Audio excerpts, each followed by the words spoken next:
نحمده ونصلي على رسوله الكريم اما بعد فاعوذ بالله من الشيطان الرجيم بسم الله الرحمن الرحيم رب اشرح لي صدري ويسر لي امري واحلل عقدة من لساني يفقهوا قولي۔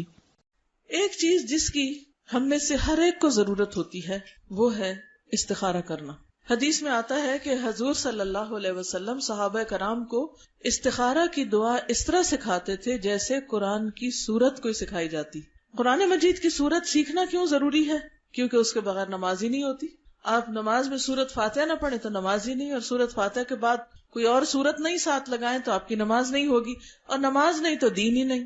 نماز دین کا ستون ہے، نماز دین کی پہچان ہے۔ کوئی شخص اپنے آپ کو مسلمان کیسے کہہ سکتا ہے اگر وہ اللہ تعالیٰ کی یہ بات مانتا ہی نہیں، اس کے آگے جھکتا ہی نہیں، وہ بلائے تو آتا ہی نہیں۔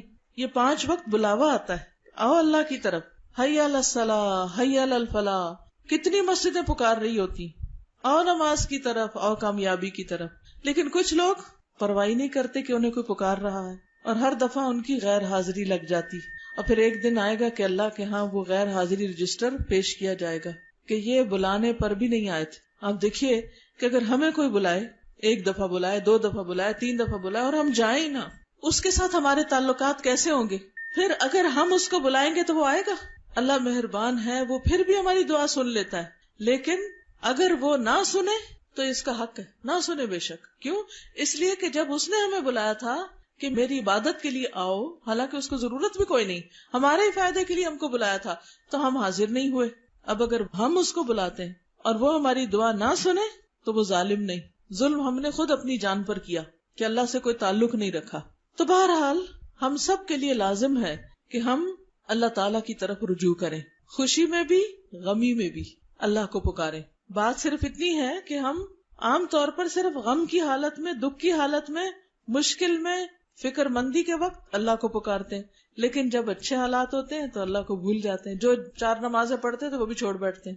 کوئی شادی ہو، کوئی فنکشن ہو، پارٹی ہو، پکنک ہو، کتنے لوگ نماز پڑھتے ہیں؟ خوشی کے موقعوں پر عموماً لوگ ایسی مستی میں آتے ہیں کہ نماز چھوڑ دیتے ہیں، حالانکہ وہ تو نہ خوشی میں معاف ہے نہ غمی میں معاف ہے، تکلیف میں پھر اللہ کی طرف کچھ نہ کچھ رجوع کر ہی لیتے ہیں۔ تو بہرحال بات ہو رہی تھی استخارے کی۔ بہت سے لوگ استخارے کے معاملے میں غلط فہمی کا شکار ہیں۔ ان کو یہ نہیں پتا کہ استخارہ ہے کیا چیز، صرف سنی سنائی پر عمل کر رہے ہوتے ہیں۔ تو استخارہ کا لفظی مطلب ہوتا ہے خیر مانگنا، اللہ سے خیر کی دعا کرنا کہ یا اللہ جو کام ہم کرنے جا رہے ہیں اس میں خیر ہو، بھلائی ہو، اس کا انجام اچھا ہو۔ تو کوئی بھی جو اہم کام زندگی میں ہوتا ہے، مثلاً کاروبار ہے، شادی ہے، سفر ہے، اور اسی طرح کے اہم فیصلے ہوتے ہیں، کوئی جائیداد کی خریداری ہے، تو اس سے پہلے 2 رکعت نفل نماز پڑھی جاتی، اور نماز پڑھنے کے بعد دعائے استخارہ پڑھی جاتی۔ جیسے دعا مانگتے ہیں ہم، تو یہ دعا استخارے کی خود نبی صلی اللہ علیہ وسلم نے سکھائی۔ کیسے؟ جیسے قرآن کی سورت سکھاتے تھے۔ اتنی اہم چیز ہے، اتنی اہم دعا ہے۔ ہر انسان کی زندگی میں ایسے بہت سے معاملات پیش آتے ہیں جن میں فیصلہ کرنا بڑا مشکل کام ہوتا ہے۔ رشتہ دیں یا نہ دیں، یہ بزنس شروع کریں کہ نہ کریں، یہ گھر خریدیں کہ نہ، یہ بیچیں کہ نہ، دل میں ایک تردد اور ملال اور ایک خلل سا رہتا ہے۔ تو اس کا حل کیا ہے؟ اس سے چھٹکارا کیسے پائیں؟ کس پہ بھروسہ کریں؟ کس سے مشورہ کریں؟ کون ہم کو گائیڈ کرے کہ کیا کرنا چاہیے؟ تو ایسے میں اللہ ہی اصل خیر خواہ ہے، وہی اصل محبت کرنے والا ہے، اور وہی جاننے والا بھی ہے، وہی صحیح بتا سکتا ہے۔ تو اس لیے عقل مند وہی ہے جو اس وقت خیر کی دعا مانگ کر، یعنی استخارہ کر کے حتمی فیصلہ کر لے۔ امام ابن تیمیہ کہتے ہیں جس نے اللہ سے استخارہ کیا اور مخلوق سے مشورہ کیا، یعنی اللہ سے بھی مشورہ کرو، اللہ سے بھی دعا کرو، اور بندوں سے بھی مشورہ کرو، ڈسکس کرو، اور اپنے کام میں ثابت قدمی اختیار کی، پھر اس کام میں جلد بازی نہ کی، یعنی صبر سے کام لیا، بس فوراً نہیں، دعا کی، ذرا سا انتظار کیا، اور پھر فیصلہ کیا، غور و فکر کے بعد فیصلہ کیا، ایسا شخص کبھی نادم نہیں ہوگا، پشیمان نہیں ہوگا کہ اس نے وہ فیصلہ کیوں کیا تھا، کیونکہ اس نے معاملے کے سارے پہلوؤں کو دیکھ لیا تھا۔ اسلام سے پہلے کا جو دور تھا، دور جاہلیت، اس میں لوگ مختلف طریقے اختیار کرتے تھے فیصلے کرنے کے وقت۔ جیسے پرندوں سے پال لیتے، وہ 2 پرندے اڑاتے، اور اگر وہ رائٹ سائڈ پہ چلے جاتے تو کہتے یہ کام ٹھیک ہے، اگر الٹے جاتے تو کہتے یہ کام ٹھیک نہیں ہے۔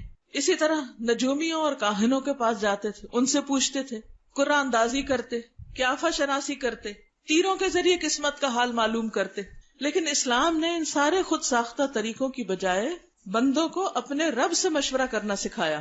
حضرت جابر رضی اللہ تعالیٰ عنہ روایت کرتے ہیں کہ رسول اللہ صلی اللہ علیہ وسلم ہمیں ہر کام میں استخارے کی تعلیم اس طرح دیتے جس طرح قرآن مجید کی کسی سورت کی تعلیم دیتے تھے۔ آپ فرماتے، تم میں سے کوئی شخص جب کسی کام کا ارادہ کرے تو فرض کے علاوہ 2 رکعتیں نماز پڑھے اور یہ دعا مانگے، اور پھر استخارہ کی دعا۔ استخارے کی دعا کا مطلب کیا ہے؟ اے اللہ، بے شک میں تجھ سے تیرے علم کے سبب خیر طلب کرتا ہوں، تجھے پتا ہے تو مجھے بھلائی سے نواز، تیری قدرت کے سبب تجھ سے طاقت مانگتا ہوں، تو طاقت والا ہے، مجھے بھی طاقت دے کہ میں صحیح فیصلہ کروں اور کچھ کر سکوں، اور تیرے فضل عظیم کا طلبگار ہوں کہ بے شک تو ہی قدرت رکھتا ہے اور مجھے کوئی قدرت نہیں، تو علم رکھتا ہے میں کچھ نہیں جانتا، تو تمام چھپی ہوئی باتوں کا جاننے والا ہے، یعنی غیب اور راز تیرے علم میں ہے۔ اے اللہ، اگر یہ کام یعنی جس کے لیے میں استخارہ کر رہا ہوں تیرے علم کے مطابق میرے دین، معاش یعنی کاروبار اور کام کے انجام کے اعتبار سے میرے لیے بہتر ہے تو تو اسے میرے مقدر کر دے، میری قسمت میں کر دے، اور اسے میرے لیے آسان کر دے، پھر اس میں میرے لیے برکت پیدا کر دے، مبارک کر دے، اس کو کوئی رشتہ ہے، کاروبار ہے، اس کو مبارک بنا دے۔ اور اگر تو جانتا ہے کہ یہ کام میرے دین، معاش یعنی کاروبار اور کام کے انجام سے برا ہے تو اسے مجھ سے دور کر دے اور مجھے بھی اس سے دور کر دے، یعنی پھر میں یہ کام نہ کروں، اور جہاں بھی خیر ہو اسے میرا مقدر بنا دے، پھر مجھے اس پر راضی کر دے، یعنی اگر خیر ادھر ہے تو یہ ہو جائے، یہاں خیر نہیں تو جہاں خیر ہے مجھے ادھر موڑ دے، میرا دل اس طرف کر دے، مجھے وہ راہ دکھا دے۔ تو یہ دعا اگر قبول ہو جائے بندے کی تو یا تو جو اس کام میں وہ استخارہ کر رہا ہے وہ بہتر ہے تو وہی ہو جاتا ہے اور اس میں فائدہ ہو جاتا ہے انسان کو، یا پھر یہ ہے کہ انسان کا دل اس سے اٹھ جاتا ہے یا کوئی سبب بن جاتا ہے اور وہ کام نہیں ہوتا۔ تو اس دعا میں پہلے اللہ تعالیٰ کے علم کا ذکر ہے کہ تو بڑا علم والا ہے، قدرت کا اقرار ہے کہ تیری طاقت اور قدرت بہت بڑی، پھر اپنی کم علمی اور عاجزی کا اظہار ہے کہ اللہ مجھے تو کچھ پتا ہی نہیں، تو جانتا میں نہیں جانتا، قدرت تیری ہے میری نہیں ہے۔ تو دعا کی قبولیت میں یہ بڑا اہم فیکٹر ہے کہ انسان دعا مانگتے وقت اپنی عاجزی اور بندگی اور بے بسی کا اظہار کرے، اور پھر اللہ تعالیٰ سے یہ التجا کرتا ہے انسان کہ اللہ تو اپنے خاص فضل کی وجہ سے مجھے صحیح فیصلے کی توفیق عطا کر۔ خاص طور پر جس چیز میں استخارہ کیا جاتا ہے وہ شادی کا معاملہ ہے، جس میں استخارے کی تعلیم نبی صلی اللہ علیہ وسلم نے خود دی ہے۔ حضرت ابو ایوب انصاری رضی اللہ تعالیٰ عنہ روایت کرتے ہیں، آپ کو معلوم ہے نا ابو ایوب انصاری کون تھے؟ حضور صلی اللہ علیہ وسلم کے میزبان تھے، مدینہ میں ان کے گھر کے آگے اونٹنی رکی تھی اور آپ وہاں تشریف لے گئے تھے۔ تو ان سے روایت ہے کہ رسول اللہ صلی اللہ علیہ وسلم نے فرمایا، منگنی کے ارادے یعنی پیغام نکاح کو لوگوں پر ظاہر نہ کرو، یعنی اگر کہیں سے پروپوزل آیا ہے تو ہر ایک کے بتانا نہ شروع کر دو، اس کو چھپاؤ جب تک کوئی فائنل فیصلہ نہیں ہو جاتا، کیونکہ بعض اوقات کوئی اچھا رشتہ آتا ہے کبھی نظر بھی لگ جاتی، یا یہ ہے کہ اور جو حاسد ہوتے ہیں وہ باتیں کر کے ادھر ادھر خرابی کر دیتے ہیں، رشتہ ہونے نہیں پاتا۔ تو کہا کہ جو اگر کوئی پیغام دے تو اس کو ظاہر نہ کرو، یا کسی انسان سے پہلے نہ بات کرو، بلکہ کیا کرو، وضو کرو، اور اچھے طریقے سے وضو کرو، ٹھیک ٹھاک پورے شعور سے، اور ویسے بھی وضو اچھا کرنا چاہیے، کیونکہ ایک مرتبہ نبی صلی اللہ علیہ وسلم نے دیکھا کہ لوگ پاؤں دھو رہے ہیں اور ایڑیاں خشک ہیں، تو آپ نے بلند آواز سے فرمایا، ویل للعقاب من النار، ان ایڑیوں کے لیے آگ سے ہلاکت، ان ایڑیوں کے لیے آگ ہے۔ یہ کیسا وضو ہے کہ جس میں بس ایسے ہی پاؤں آگے کیا، دھویا اور پیچھے سے ایڑیاں خشک، نہ ملا نہ دھویا نہ دیکھا نہ گیلا کیا۔ تو ہر نماز میں اچھی طرح وضو کرنا چاہیے، لیکن استخارے میں اور ذرا دھیان سے، توجہ سے، تاکہ دعا میں دل لگے۔ اور نماز پڑھو جو اللہ نے تمہارے لیے لکھی ہے، یعنی 2 رکعت پڑھو یا 4 پڑھو، جتنی پڑھنی ہے پڑھ لو، کوئی 2 ہی کی شرط نہیں ہے۔ پھر اپنے رب کی تعریف کرو، حمد و ثنا کرو، اس کی بزرگی بیان کرو، پھر کہو، اے اللہ، بے شک تو قدرت رکھنے والا ہے اور میں قدرت نہیں رکھتا، تو جانتا ہے میں نہیں جانتا، اور تو ہی تمام غیبوں کا علم رکھتا ہے، پس اگر تیرے نزدیک اس رشتے میں جس کا نام فلاں ہے، یعنی نام لیا جائے اس بندے کا یا بندی کا، میرے دین، میری دنیا اور میری آخرت کی بھلائی ہے تو اسے میرا مقدر کر دے، اور اگر اس کے علاوہ کوئی اور میرے دین اور دنیا اور آخرت کے اعتبار سے بہتر ہے تو اس کا میرے حق میں فیصلہ کر دے، یعنی پھر میرا رشتہ وہاں کروا دے، یا فرمایا میرا مقدر بنا دے، یعنی جو بندہ میرے حق میں اچھا میرے مقدر میں اس کو کر دے۔ کتنی اچھی دعا ہے، ہر دفعہ نفل پڑھے انسان، اور ہر دفعہ ایسی دعا جو رشتہ آیا اگر وہ نہ بھی ہو تو انسان کو ملال نہیں ہوتا کہ اللہ نے کوئی اور بہتر مقدر میں رکھا ہوگا، کیونکہ ہم اچھے کی دعا مانگ رہے ہیں، اور ہر چیز کا ایک وقت ہوتا ہے، اپنے وقت پر آ کر وہ چیز ہو جاتی ہے، ہم جلدی میں چاہتے ہیں کہ جلدی ہو جائے، حضرت یوسف علیہ السلام جن کے پیچھے بہت سی عورتیں پڑ گئی تھی تو بڑے پریشان ہو گئے. انہوں نے دیکھا کہیں کوئی ٹھکانا ہے ہی نہیں کہ میں اپنا ایمان بچاؤں, تو انہوں نے اللہ تعالیٰ سے دعا کی, رب السجن احب الی مما یدوننی الی, اللہ میرے نزدیک میرے لیے تو جیل ہی اچھی اس چیز سے جس کی طرف یہ سب مجھے بلا رہے ہیں. تو بہرحال اللہ نے ان کی دعا قبول کر لی اور لوگوں کے دل میں بھی یہی آیا کہ اس بندے سے جان چھڑاؤ, اس کو جیل میں کر دو بغیر کسی قصور کے. کئی سال جیل میں رہے, حتیٰ کہ وہ خاص وقت آ گیا جس میں نکل کر پھر ان کا واقعی رول ادا کرنا تھا ان کو, جس کے لیے اللہ نے ان کو پیدا کیا تھا. اب آپ دیکھیے کہ اگر وہ 6 مہینے بعد باہر آ جاتے یا سال بعد باہر آتے, کیا کرتے؟ پھر انہی لوگوں میں پھر پھنس جاتے. تو کئی سال وہ رہے. وَلَبِثَ فِي السِّجْنِ بِضْعَ سِنِينَ, 9 اور اس سے کم کے لیے بدع کا لفظ آتا ہے. کئی سال تک وہ جیل میں رہے اور وہاں رہ کر ان کو غور و فکر کا موقع ملا ہوگا, عبادت کا, ذکر کا, اپنی پہچان کرنے کا, کچھ اور اللہ تعالیٰ سکھانا چاہتا ہوگا. بہرحال اپنے ایک خاص وقت پر اللہ تعالیٰ نے ان کو جیل سے باہر نکالا اور اس کے بھی ایک زبردست انتظام کیا, خود سبب پیدا کیا, خود دروازے کھلوا دیے جیل کے. تو اس سے یہ پتہ چلتا ہے کہ اگر کسی کام میں دیر ہو رہی ہے, مثلا لڑکی کی شادی میں دیر ہو رہی ہے یا لڑکے کی شادی میں دیر ہو رہی, تو اس کے پیچھے کوئی اللہ کی حکمت ہوگی, کوئی وجہ ہوگی.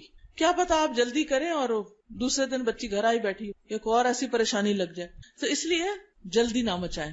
اسی طرح ایک اور روایت میں آتا ہے, حضرت انس سے روایت ہے کہ جب حضرت زینب کی عدت پوری ہوئی, زید رضی اللہ تعالیٰ عنہ کے ساتھ نکاح ہوا تھا نا, اور رسول اللہ صلی اللہ علیہ وسلم نے حضرت زید سے کہا کہ جا کر زینب کے پاس میرا ذکر کرو, کیونکہ اللہ تعالیٰ کا حکم تھا کہ اب آپ شادی کریں گے.